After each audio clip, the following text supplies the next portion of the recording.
Welcome to episode 458 of the Barcelona podcast, brought to you by the Blue Wire Podcast Network. I'm Bryn Hilton, and today we're going to do something a little different here.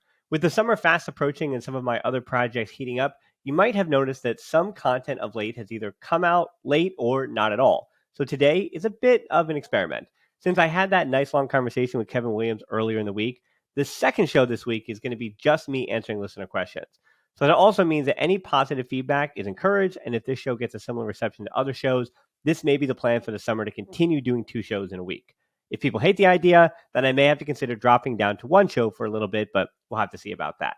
So without further ado, let's get into those listener questions, which I found to be a bit all over the place, which is really great because it's going to allow me to talk about a bunch of different topics. And I also want to mention, too, an apology at the beginning. My eyes are a bit swollen with all the pollen and the allergies, so I almost have to squint to see the page. So if you are watching this on video, well, I think this is one of those actual times where the audio might be better because it's going to be cleaner, it's going to be cut down, and you're going to have all the random rambling that is going to be done here on the full video instead of the audio. So anyway, let's get right into it here for either audio or video from Boston. What happened to Ilias? That's Ilias Akhomach, and why aren't we fighting more to keep him? And Boston, I would say that he actually, not say he doesn't deserve to be kept, but his progression hasn't gone on the way that I think Kool-Aid would have even expected, myself included. So just 2 goals this season in 27 appearances between Barça Atlétic and the UEFA Youth League. And he's only started 41% of the time from Rafa Marquez.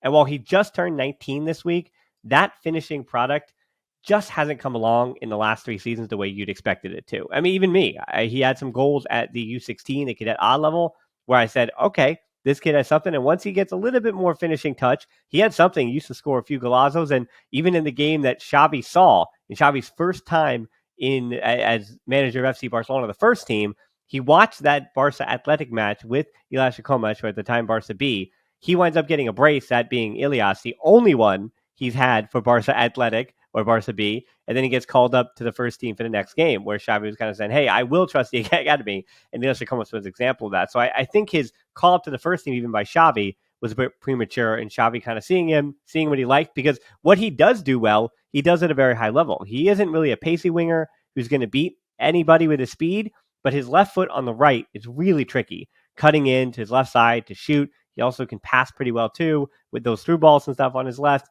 So, you know, in the right system and with enough patience, it may work out for him somewhere else. And it does seem like a 90% chance that he is off to Leeds already, which could be a good spot for him, or maybe not, who knows. But he'll play with their U21s likely, and that may give him, again, the time that he wouldn't get if he re-signed for Barcelona. We'd expect that his agent and all them, you know, it seems counterintuitive that he's going to be less patient at the place that he's been at for a while now, but that does seem to be the case no matter what, where the team that you re-signed with coming from their academy, you know, other clubs might throw more first-team opportunities or try to promise him those next season, and Barca may not want to do that. So another club like Leeds United, they may be able to offer him a larger number up front, actually, even financially, that gives them time to give him a chance for their academy team, where Barca, if they don't expect him in the first team next season, they're going to likely give him numbers. Even if they extend him, they would offer a contract to like 2026 or whatever. Those are going to be wages fitting of an academy player, where Leeds United might, again, front load that deal, but put him in the academy anyway. And that does give him more time to kind of catch up, if you will. And then they can also send him out on loan as long as his contract goes, to give him a chance to start affecting the final third better, which again is why Barcelona, I think, shouldn't think twice about not renewing Ilias Akhomach, because for as good as he is dribbling with that left foot and being able to unbalance the other team, he is, even at the third division, not shown you enough at that level where he is could be elite at that, but he isn't necessarily even elite in the third division of Spanish football. But again, at just 19, he turned 19 this week. There are pieces that Leeds United certainly should be excited about if he can put something together. So I do wish him the best and all that, but yeah, I expect Ilias Akhomach is gone. Next question, Chris. If Messi comes, how many good years could we get from him, and any chance he plays with Barca up to the 2026 World Cup? You know, this is funny, Chris, because I kind of already answered this, and we did have this kind of full conversation with both Levon and Domagoy on the shows last week. So definitely worth going back and listening to those conversations. But to me, I'll reiterate again, the timing is 1 year at Barca. It makes sense, I think, all the sense in the world from Messi's perspective, to sign a 2-year deal for Barca with quotes. I put air quotes around this, around that second year. So you have your swan song around Spain next season. Then he moved to Inter Miami of MLS in the summer of 2024. So next summer, he moves to MLS. And do that new Apple deal and Apple wanting to create a lot more content for that league, for MLS, it would marketing wise mean that Messi, obviously, he would do this for every league. But again, because I think of the English speaking reach, not of Messi, but of what Apple would try to distribute with him as the focal point of that league heading into the 2026 World Cup, I think that could be very, very lucrative for Lionel Messi to have that all kind of working in tandem together. And if you say that Argentina doesn't call up MLS players, well, their youngest World Cup winner from this last World Cup was Thiago Almada, and he's been lighting it up for Atlanta United since the season started before he makes a huge move over to Europe. So, also, if Messi wants to play for Argentina, Messi plays for Argentina, obviously.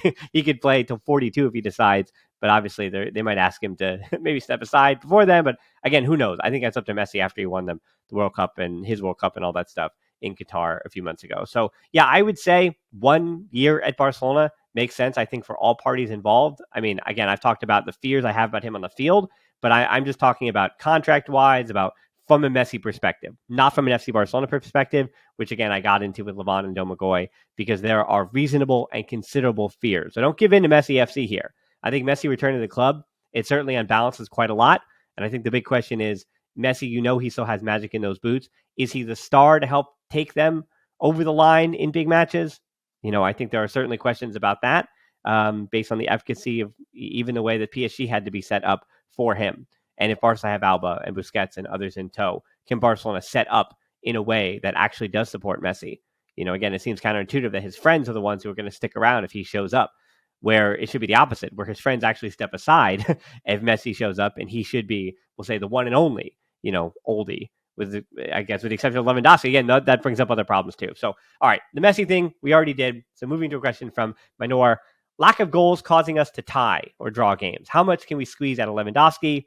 Short answer, Minor, here is Pedri coming back, and hopefully Dembele in the next few weeks coming back. I think that's the only way through the remainder of this season that you squeeze much out of anything from Lewandowski. And I think with the back injury, it is important to note that with that injury, not to say the rest of his season is kind of a wash, but I don't think he's going to be operating on all cylinders. And then that rest he gets over the offseason, I would actually, I think, be optimistically hoping that Lewandowski does heal from this back injury that reportedly he picked up and has been carrying since the World Cup when he hasn't looked himself, which is totally fair that he's not looked himself with that back injury, where for Barcelona, it's paramount that he starts and plays almost 90 minutes every time, because Barca do not have a backup for him even. So if Barca are able to bring in any kind of living, breathing backup for Lewandowski at the 9, as well as having him get a full summer of rest and have that back treated, again, optimistically, the positive side says, that's how you squeeze the rest out of him, the most out of him for the remainder of this season is Pedri and Dembele and a hope and a prayer. But next season that things do return a bit more to his normal, if you will. So again, that's like glass half full of that. Here's David asking, it's rumored that Lamine Yamal may be given his debut before the end of the season. Would you view this to be premature or justified reward? Can a 15-year-old truly be ready for the Barca first team? He did have a disciplinary issue that had him suspended for 4 games with Juvenal A that he picked up on Spanish international duty. But what I've heard is that it had nothing to do, or it was nowhere near as bad as with Phil Foden and some of the English players from a few years ago. Don't Google that. But they kept it under wraps because I really do think it was something related to either curfew or something. Again, that for a 15-year-old, the punishment is, if anything, going to be a bit more, because you do want to teach that lesson, right, before he does get up to a bigger level where, whatever it was, whatever way he misstepped, that is going to be much, much, much more public. Because again, for a 15-year-old, some of that stuff is pretty discreet. So before he gets to an age where all of it gets blown up or something like that, and he winds up, stepping out of line in a way that's going to get him in a lot more trouble. Not to downplay whatever it was, in case something does come out. But yeah, I just would say that, I'm not too concerned about that suspension. I'll start there. But that said, part 2 of that is he is still just 15, as I reiterate. And I think the idea of him having his debut before the end of the season is a lot to sell papers and to get some clicks. He is on the radar for the first team, trained with them even today, because I think they want him to sign that professional deal. Well, not I think. They obviously want him to sign a professional deal when he turns 16 in July. So I could see him getting a call up to that usual local first preseason match like we saw against Olat last year when he turned 16. Again, he'll just be 16 as that match happens. And then, this season, I don't think we see him for the rest of the Liga, especially with the other U19 players like Alarcon on the forward pecking order first and already making the bench. So even up 11 points, Xavi is way too nervous in the Liga to give Ferran Torres and Ansu Fati too many minutes. So I think any comfortable thing that Barca has throughout the remainder of the season near the end of the year, which again, I don't expect too much of that with the way that they're in form right now. Again, hopefully Pedri and Dembele and Christen and De Jong are that boost. But, I think for the rest of the season, even if Torres and Ansu are leaving, I think they still get that time to even potentially boost their market value, right? And if Dembele is coming back, I think he still plays on the left as well. And then you try to get Rafinha some run out on the right and try to get him right heading into the offseason, whether he's being kept or not. So even then, if it's not those three, or should I say four, then it's Alarcon first, then Estanis Pedrola after that, because Estanis Pedrola can't play on the left. He usually does play on the left. And I speaking of the Yamal as well, I'm going to be doing a deep dive on him in a few weeks, so be patient on that. But, he does at the moment still look like a 15-year-old, like in a way that, while Gavi has never had the most height, the Gavi he is now does look very, very physically similar to the one even 2 years ago. And Yamal does look truly like a 15-year-old. But he's got a lot of good things and really high potential. So still a player I'm very excited about, even if you don't see him for the first team for the remainder of the season. Again, at 15, it's just, that's a wild number. Not that 16 in a few weeks matters, but there is something about that professional contract that does give you a bit more confidence in even putting him on the bench. Next question coming from Pancho. Do you think a good change would be for Xavi to get a more experienced assistant coach? Everyone had questions about Xavi's ability to coach at the top level. Having someone like an Henry who has coached some big clubs and in big tournaments, all leading in him being sacked in different ways, but as a number two might be a good mix-up for next season. And as people know, I love Thierry Henry, right? People know my Mount Rushmore of players that I love to watch. It's Messi, it's Xavi, it's Iniesta. Well, I'd say it's Messi, it's Iniesta, it's Xavi, and it's Thierry Henry. That's my Mount Rushmore, using the American term, of the players that if they're playing, if they're in games, especially suited up for FC Barcelona, I want to watch those players.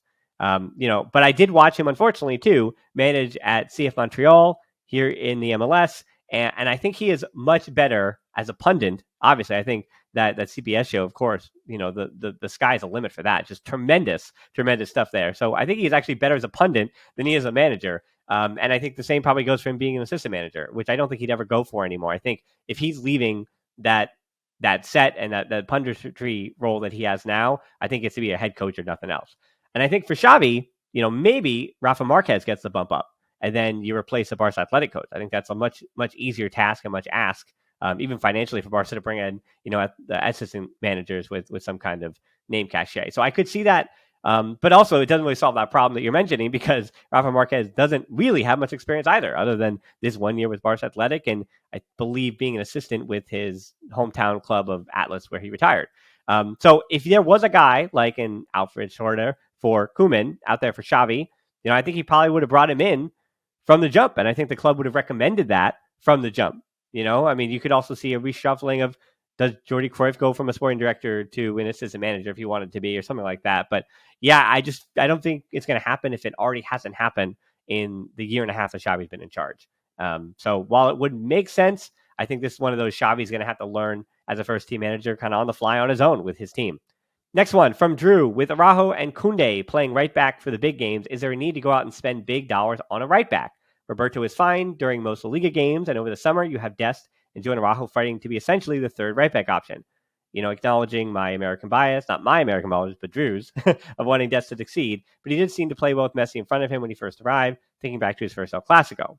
Which at this point, Drew, though, his first El Clasico, the things for Dino Dest, people know that I was excited for him too. I thought he looked great at Ajax. I think, as I've said many, many times with Dest, that the fullback market for young fullbacks is very, very thin. That seems to be an impossible position to find a young, good player if you do not bring him up yourself. I think Barcelona is insanely fortunate that Balde did become good on the potential that he had, because the left back options under the age of 23, how do you possibly get one of those players? Because, even if they were available, there's no way that other clubs are willing to part with those players, especially if they're still on youth contract deals. And so for Dest to come from Ajax, I was excited about that. And I thought that if he did improve, and I think he had potential to improve, but his positional play, it hasn't worked. It hasn't worked defensively for Barca. It hasn't worked well for AC Milan. He put in some good shifts for the U.S. national team, but, very much like sample size wise, that, as I've said about other teams, the Champions League or knockout competition might not be the best way to evaluate, individual players. But I also think that, the international stuff isn't necessarily the best. I think even more so. And that's why for Amrabat right now of Fiorentina, you see how he is for his domestic campaign. And there are bright signs, but there's also inconsistency wrought throughout his season with Fiorentina. That does make me concerned. Where, if you were getting the Morocco Amrabat, you sign up for that every single day of the week because he was fantastic at the World Cup. He was the best defensive midfielder in that competition, and he helped carry Morocco all the way to semifinal. But again, if you're just judging on international stuff, then you don't get the full picture. And Dest, the last 2 seasons of club football have been arguably a complete nightmare for him. So I would actually take him out of your mind, and I think the club's going to sell him for 8 to 12 million, and that's it. I think there will be takers because of that young fullback market being as dry as it is.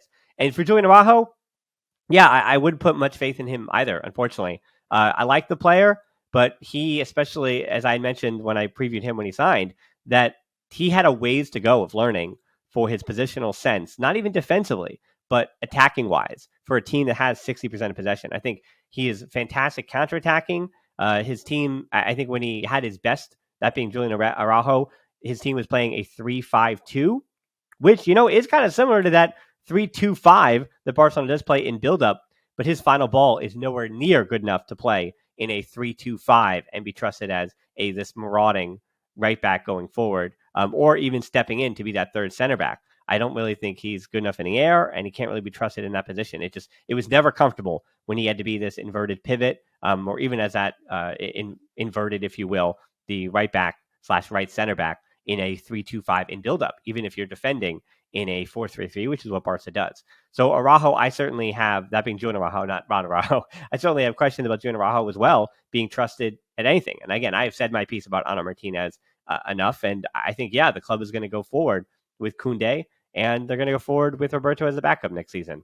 For as smart as that might be, they're willing to save money elsewhere, and as much as I feel like, and many others feel like, it's right back, it's the pivot, and it's left wing, those are positions you have to prioritize.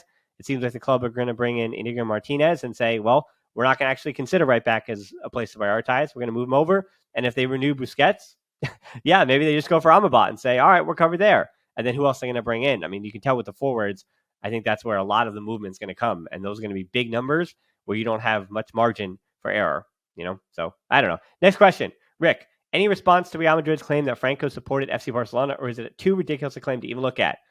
Yes, it's pretty ridiculous. What I will say, again, I am not a complete expert. I've never lived in Spain, but I have done my homework. As people know, other than journalism, one of my main hobbies and passions, I also have a degree in history. So these are things that interest me, and it's what I do, for fun in my free time, reading about the horrible thing that is history, I think, because history is generally horrible and terrible and full of disease and war and all those things, and inventions and good things too. But anyway, so yeah, Rick, early in the week, Kevin Williams and I really talked about this quite a bit. But even reflecting on the war of words that happened, on social media everywhere after that video came out, it's really frustrating because I do think that Real Madrid, of course, in particular, is trying to capitalize on that tribal identity with the very guarantee that all nuance will be lost, because that's what social media does. Even when these algorithms were completely broken the way they are now, I think social media did not help with nuance whatsoever at all. But what is certainly true, completely true, is that Franco didn't really care too much about sports at all. Some of his cabinet members did, and some of the people in his inner circle did care about football. And so there are things that do play into the way that, and this isn't just now. I mean, it's again why people say, why do I criticize Man City and PSG so much? Well, again, it's to the modern day concept of sports washing is a bit different. But I think back then, we'll say, 50, 60 years ago, sports washing, if you will, was much more blatant because it wasn't just in the public opinion. It was that you could actually, especially in what was Franco's dictatorship, he put people he trusted in charge of some of these sporting institutions to completely control the message and use them as propaganda for a unified Spain. So you want to think about that way, that Franco, not say that he didn't care too much about, the inward perception of the way that Spaniards viewed their institutions, their clubs and things, but he much more cared about how the rest of the world and the rest of Europe in particular was viewing this strong, unified Spain. I mean, that is fascism. That is dictatorships 101. But Barca, certainly. And before Franco as well, the dictatorship before him, Franco, again, basically just took over in an oppression of Basque and Catalan identity. So Gamper's exile in 1925, after the incident at Lake Court. I mean, heartbreaking. That led to his demise years later. Suñol's assassination in 1935. Of course, again, then Franco then puts one of his own in charge, and that again is part of what Real Madrid is arguing, that Franco had an inside man as the president of FC Barcelona throughout the Spanish Civil War.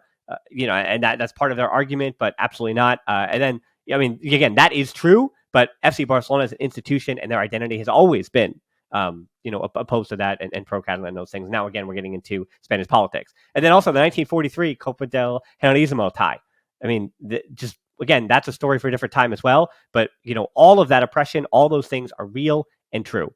But Real Madrid, looking back at their own history as well, again, the reason why they're associated with Franco, if you will, is because when they were winning European Cups, and that was all about timing, they won the Liga the season that the European Cup began. And so they became the representative. They won the first one. And then that meant that there was, we'll say, income, or there was from the Spanish government, there was some belief that they could be used as this outlet to change the perception of a unified Spain in Europe. So that's why Real Madrid did kind of become Franco's team, not necessarily the team of the Franco regime, but the team of Spain, as in Spain is exporting their identity to the rest of the world, and Real Madrid became the confluent of that. If it was Atletico Madrid, because again, they used to be the state of the club of the government. They were closely tied to the aviation force. That's how they were founded.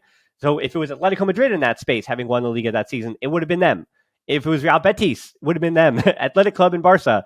Interesting how that would have played out, certainly. But yes, Real Madrid, going back to the Spanish Civil War as well. I mean, their identity began as being a Republican city along with Barcelona, and Real Madrid fell in the same way that Barcelona fell. And I would remind you too, now I'm plugging everything, the piece I did about Paulino Alcantara, his role with the Black Arrows during the Spanish Civil War and beyond, living out the rest of his days being, we'll say, politically misaligned with the club that he became the first superstar at. Which again, it's where nuance gets completely lost. And again, that's me speaking from my house in New York, right? Trying to learn all these lessons, not being an historian, those who've learned Basque and Catalan and Spanish and Madrid history. So it's really, really complicated. And I think to wrap this up, Rick, the political conflict between the two has been paramount to their existence for many, many years, from the dictatorship and beyond, right, to Cruyff and beyond. And that political conflict that made it what it is, that made it the sports spectacle that it is, again, that's I think a good thing for viewers, yes, but it's the underbelly of that is all negative. There's very few positive there. And I think in 2023, I tweeted this yesterday, those two clubs have more in common. It's what I did. I was duped into going on a Real Madrid podcast a few months ago. I did not know that they were I knew it was a sporting or a football podcast. I tried to check it out. I knew it was Real Madrid based, but I did not know that it was basically an ambush. I was not too happy with those two who interviewed me that day. But basically, because my message was they were just want to talk about how awful Barca is. But my message was, you need to look in the mirror, because Real Madrid and Barcelona, they have so much in common that they have ever had in their history. That's why those two are aligned almost more than any other, or they at least were, about the Spanish Super League. And it is not helpful to Spanish football and the Liga and the club that we enjoy for Barca and Real Madrid and La Liga to all be in conflict, and Tebas or whatever, all be in conflict all the time. It does nothing for anybody in that situation. And I think it's childish and not even immature, but it's all these clubs thinking that they're going to win in the court of public opinion when they absolutely are not going to, because they're just hurting Spanish football when again, English media and EPL are just swallowing them whole. And, I think it's embarrassing the way that video came out was, an absolute embarrassment. I've talked about Barca and Nogueira case and all that stuff. And, Barca and Bartomeu. And, I think Culés have been embarrassed enough. But I think I've been honest about all the ways that Culés have been embarrassed recent seasons. And that Real Madrid video was an absolute joke. Them just trying to insert themselves in a scandal that, again, legally they shouldn't be a part of, but they've interjected themselves in, saying that they deserve damages as well because Barcelona, again, this is a corrupt institution. Just nonsense. All right, let me take a breath. Done with that. So, Abbas, I repeat my same exact question, which you answered with assurance that we shouldn't be worried losing the league. Are you still sure we will win it after seeing the last two performances and the fixtures ahead? So I think, Abbas, who Barca has left is looking like, what it matters to, right? With Pedri and De Jong coming back, I've said, I'm not confident against Atletico Madrid, but I would say that a draw would be fair if Pedri and Frankie De Jong can have an impact. Because you have Atleti, you have Rayo midweek, you have Real Betis, Osasuna, Espanyol, Real Sociedad, Valladolid, Mallorca, and Celta. That's the remainder of your season. You've got 5 teams in the top half of the table and 5 teams in the bottom half. And only one of those, Espanyol, are against teams that I would say are at the moment in the relegation fight. That was Getafe, but Valladolid could also still get pulled down by the time Barca meet them. But, they've had some pretty good results. But, anyway, that's not the easiest schedule down the stretch here. I would say that, yes, but I said I do put a lot of faith in the fact that when Pedri and Dembélé and Christensen and De Jong have played for Barcelona, they surely have been good enough to win the Liga. Even if they limp their way to the finish line, 11 points with those 4 returning over the next 2 or 3 weeks is enough, I believe, of a cushion where I am not too worried just yet. I would still say that this is, obviously it's Barcelona's league to lose, but I would say that they are not in danger of losing that league.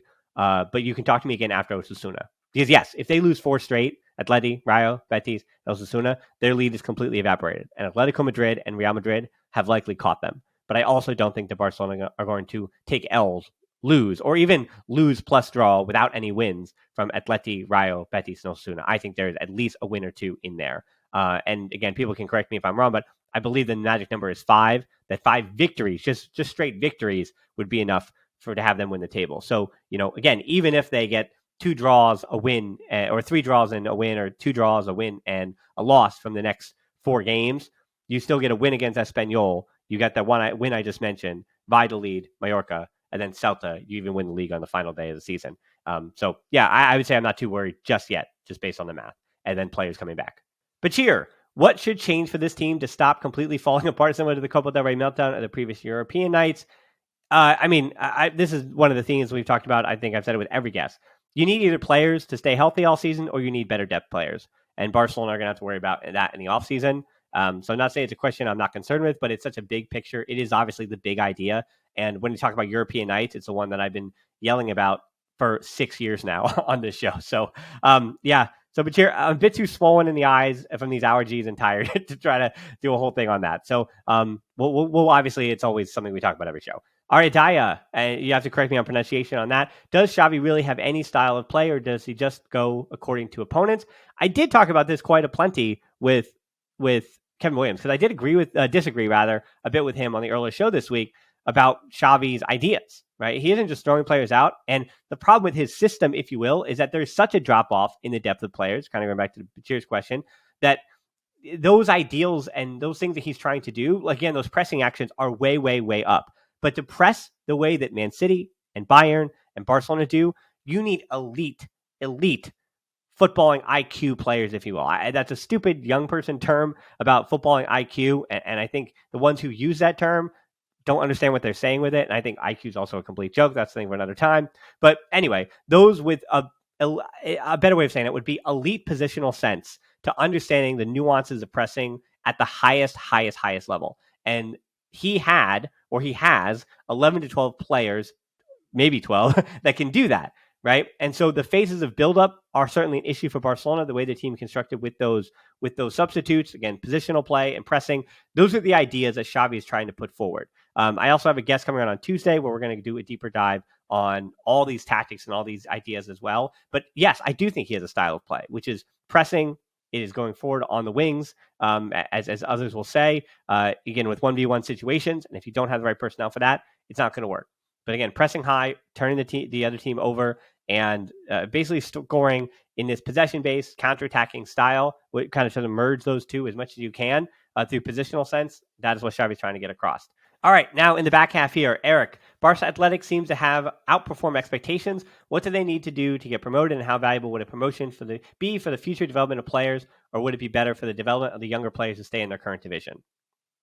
Now, Eric, they are by no means promoted at this point in the season, because remember, you have to finish first in the new third division, the Primera division, to get automatically promoted to the second. And if not, it's a 4-team playoff for you, which Barça Atlétic have been in recent seasons. And of those 4 teams right now in those spots, they have the worst goal differential of that group, giving up the most goals of the bunch. But that is expected as well with younger players on your back line. And they also, that being Barça Athletic, have had the most injuries for them along their back line, which I think has not helped with that either. So it is interesting, though, because as I've noted in the past, trying to answer that question, is it better for them to get promoted or not or whatever? The next generation of first teamers, I think in this current generation, is coming straight from the U19s. So Alarcon is already on the bench. Pedrola is technically a U19 player. Lamine Yamal that I've spoken about. Cabarsi, who actually trained in the first team as well. He's just 15, also a 2007, to make you all feel old, a 2007 born. So he's also looking at getting a first team contract. Again, he's one of probably the most promising center back in the entire academy at the moment. But again, just turning 16 in a few months. And again, he's the one training with the first team instead of, a Chadi Riad who does stay with Rafa Marquez. And then even the rest of Barça Athletic. Victor Barbera is going to leave the club. I think it's already pretty much done and dusted at Club Brugge. And since he basically pre-signed, he hasn't renewed and was basically, he's been put on the shelf since then, if he's not going to help the club in the future at all. And then the other ones, though, loanees, again, who are just filling their loans. The other center forward, Roberto Fernandez, probably going back to Malaga, whatever division they're in. God knows where they're going to be. They're going to need the help as well. Then the best players for Barça Athletic are players that I don't know if you'll see in the first team ever, including Chadi Riad and Marc Casado, but also on loan, Luismi Cruz from Sevilla and Alex Carbonet, who returned to Barca as a 25-year-old after not working out at Celta and a bunch of other stops. But they were brought in to, again, help Barcelona Athletic and those young players who were getting chances, like an Alex Garrido, who has been injured this season a bit, but also made his debut for the first team. Also a U19 player, who is probably the most promising midfielder out of that bunch, even more than a Chusaba, who I was high on, but it seems, he's had his setbacks in time, and now he's, almost 20 years old, and it's time basically to move on from him too. So, I am skeptical about how much the third division actually does teach these youngsters too. Like, it can be a good step into professionalism for more immature kids, but as we see all over Europe, a good enough 16-year-old will find chances with their club if opportunity and talent find the right timing. But whether it's the third division or the second division, top flight football prepares you for top flight football. Roche, you got to give me pronunciations on that as well. Appreciated. So would it be possible to bring in João Felix, which is Felix, not Felix? He corrected the English media. So there we go. We're working on that. Says he is not performing well at Chelsea. Well, whether it's Felix or Felix, I do not think that, his wages, $10 million a year, not too terrible. It actually puts him somewhere in the middle. That puts him below Rafinha and Dembele and Ansu.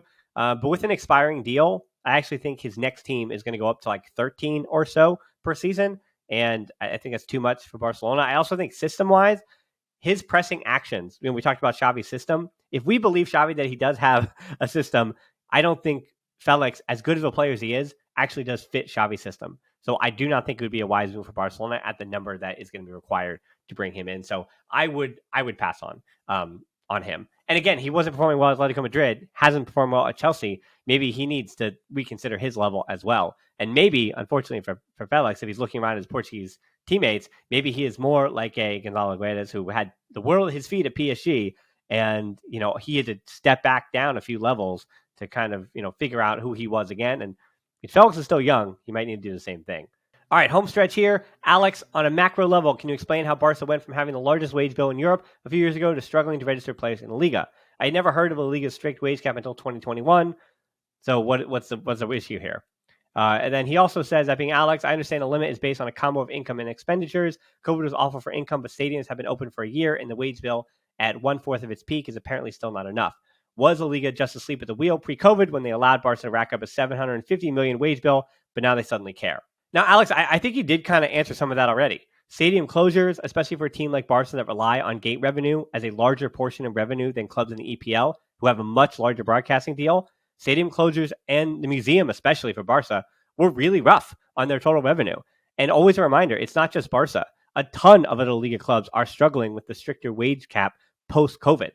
And the Spanish economy, and I know Brexit happened, and it's the EPL being so internationally broadcasting, and the sheer number of that broadcasting deal kind of does make them, or help to make them, a tad immune to what the financial downturn of Brexit was for sporting institutions in the UK.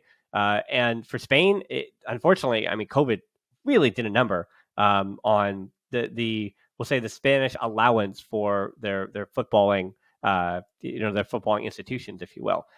So while things have gotten stricter, that 750 million wage bill was based on a very reasonable projected revenue for Barca, over which in 2020 was projected to be over €1 billion. So it's basically just Bartomeu and many of the Liga clubs, they were walking this tightrope, and COVID was mainly to blame for them falling off that tightrope. But 750 million was an insane number regardless of revenue, and it all came crashing down. So the argument is that, La Liga was asleep at the wheel, yes, and Bartomeu and many other Liga clubs were asleep at the wheel because they were willing to take the risk of walking that tightrope, because I think there was some hubris saying, well, we're going to be the first €1 billion revenue club, so that means that, our margin for victory. I mean, no one planned obviously for a global pandemic, but they weren't even planning, that being Barcelona, they weren't planning for a downturn in fan engagement or in stadium revenue or in struggling to win trophies for maybe a few seasons. And and then they were just going to be bit at the end of it. They were just kind of flush with cash and enjoying that ride on that tightrope. But that's what it was. It was a tightrope, and now La Liga, I mean, they basically want to continue to their clubs have stay solvent, right? They don't want to have their clubs having to sell off the kitchen sink, because there are risks to selling off parts of it. And I think there is some, greed on their part too with the CVC deal. They saw dollar signs with that, and it didn't work out in their favor. And they also have this, the political fight between the Super League and Barca and Real Madrid and Tebas and all that stuff. And those things also come into play as well, which is individual greed being played out for millions and billions of euros. Unfortunately, I think is really hurting Spain, as I mentioned before. Tamir asks, with Xavi, were Barca good enough in the first half of the season because of sound tactics that ultimately relied on very specific profiles that couldn't be reproduced by the replacements, or did the individual brilliance of the missing players, Pedri above all, mask a severely flawed tactical setup?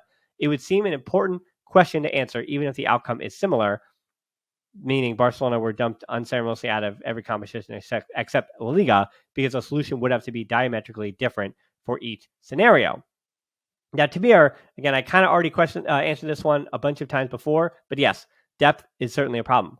And I think when Xavi had the right players healthy at the right time in the year, that being Dembele and Pedri for most of the first half, they just able to rack up wins. How many game winners did Pedri have? What is it, 4 already this season? He had 4 game-winning goals, which for a player that doesn't really score that much and has not contributed an assist at all, it just tells you how essential Pedri is to helping this team be the elite team in La Liga and what his loss truly meant. And then, yeah, I'll say it a billion times over. The excuse that PK being in for Araujo is a large reason why Barcelona were kicked out of the Champions League. Maybe more than any other. PK in for Araujo is a different result against Inter Milan, most likely. And that's it. So it was a different scenario, but I think Xavi has the similar tactics now. It's just the players, not to say are worse, but the players are different, and you're using the replacements and substitutes who cannot do it at a high enough level, for sure, and especially in the Copa del Rey there. So a few questions left. We got a final 4. Tom, do Barca renew Dembele or opt to cut our losses and sell? Granted, Xavi is a big advocate for Dembele. His fitness, once again, has been a letdown this season. Is it worth the risk renewing? I renew Dembele every day of the week. You went through the saga with him last year. I don't think you can do the same thing again. I think he should renew, because even though his fitness, I don't actually think it was a letdown this season for Dembele. I know he got hurt in the last few weeks and they were dumped out of the Copa del Rey, but Pedri was also missing. De Jong was also missing. Christensen was also missing. If maybe 3 of those, or if those other 3 players are fit, and even Dembele missed the 2 months he missed. I know he's had this setback, but for Dembele, when he was healthy, he was everything that Xavi needed him to be this season, and Barcelona winning La Liga, again, largely due to his contributions in the league this season. Eddie, Reece James, rumors, thoughts, 70 million market value, contracted 2028. Eddie, that's my answer. He plays, not only have he played in the EPL, but 70 million market value and a contract for 5 more seasons. Absolutely not. Is he good enough for Barca? Probably. But if he was 25 million euros or 30 million market value and he had a contract expiring in 2023, then we talk about it, right? But yeah, it's not going to happen. So Antonio, what do you think we are missing to boost the intensity and the hunger of Barca at the tail end of this run? That's really interesting, because Xavi, there are rumors that he is upping the ante on punishments and hoping that works a bit more than some of the other incentives he had. I actually do point you to the Amazon Prime documentary, because I know it's a bit of propaganda for Barca, but it did kind of give a bit behind the scenes about Xavi and how he communicates with the players and how he commands that locker room. And I would say he's going to, have to go back to the well and hope that on the field results change because of the players that are returning, and getting good results can sometimes beget that hunger and that intensity. So for Xavi, it's imperative that you get back in the winning column. And I think that's going to help, again, with that hunger and intensity, seeing those other players return to the team. Final question from Par. What do we know about the wage debts of current and former players? From what I understand, we still have players like Piqué and Griezmann on the payroll. If we're released from these in the summer, in combination with players like Busquets and Alba extending to spread salary over several years, we should get a fairly significant amount to register new players. Believes 1/4, 1/3, 1/2, or what might apply. Only God and Tebas knows what applies. Well, it's actually not just the Almighty and Tebas. It's actually for Barcelona whether or not they can actually agree or have these players agree to these deals. If Alba is willing to extend and spread his salary over, then yes, you're going to be able to register. But if he does dig in and say, no, I've got one more deal for a lot of money for 21 million euros this year, you got to pay me that. The same way that De Jong, it seems like he did kind of dig his heels in and say, I'm not leaving. That's my number. That's my contract. And that's what I'm earning here at Barcelona. And that's it. And I'm going to fight my way in to be one of your important midfielders. But, you're going to need me because not because of me, but because of the contracts that exist, Barcelona can't bring other players to push me and get me out. I'm still Frankie de Jong. And he's completely, as I've said 1,000 times, get your bag. If you're a player, you're not to say, I know, they make so much and yada, yada, but over the course of their life, just do it. Get your bag. And if the club is willing to sign the contract and make your money. And then, yes, you have to prove it, and you're going to get criticized when you don't. And that's why De Jong is so often criticized, and I think can never reach his price tag, right? As was a listener question on the last time, about a month ago. So, I don't know if he can ever truly reach his price tag. Impossible because of how high it was. He can play to being a starting midfielder for, a top team in Europe. Some, hopefully, Barcelona get back there. But, so we'll have to see. Busquets is coming off the books, and he will be renewing. Piqué and Griezmann will be off the payroll. So, yes, Barcelona do know that they have some money coming off, but the Liga is still saying at this juncture, to Tebas' credit, he is saying this, that they cannot do anything. And he is right. They cannot do anything with Alba's number being at what it is and with De Jong's number being what it is right now. They have no money. They're not going to be able to lower that wage bill much at all, even though Piqué and Griezmann and Busquets are coming off the books. That number is still going to be going down because of revenue based on the stadium. So there's a lot of moving parts, and I almost have to make a spider map out of all of it to make sense. But things have to work out for Barcelona on the wage bill, and players have to reduce their salaries for anything to happen, or else, they won't be able to register new players again because they have to put in their budget that they're going to be losing a ton of gate revenue and museum. Well, museum should be fine, but stadium revenue. Based on those projections, because they're waiting on that renovation on the Camp Nou next season. So that is a huge part of that. I would say, think of it that way, that Barcelona are kind of stuck stinking it up because they're hoping to, return to glory in a renovated stadium after they spend a year at Montjuic. And if you think of it that way, again, it's a little more palatable thinking about it on the back of, those terrible contracts, and you're still being punished for those. And that kind of all works in tandem. So again, if you enjoyed this, the way I did this, it was me talking for close to 45 minutes. So God bless you if you've been here for this entire time. I need some water. I probably need a nap. And I've got to edit this as well and put it out for y'all. So, again, this will wrap up another edition of the show. If you did enjoy this, I think this is a bit long because I answered every question and maybe I don't do that next time. So any feedback, try to keep it positive because, again, I want to be able to get feedback that I can use to make the show better, right? So don't just tell me what was wrong about it.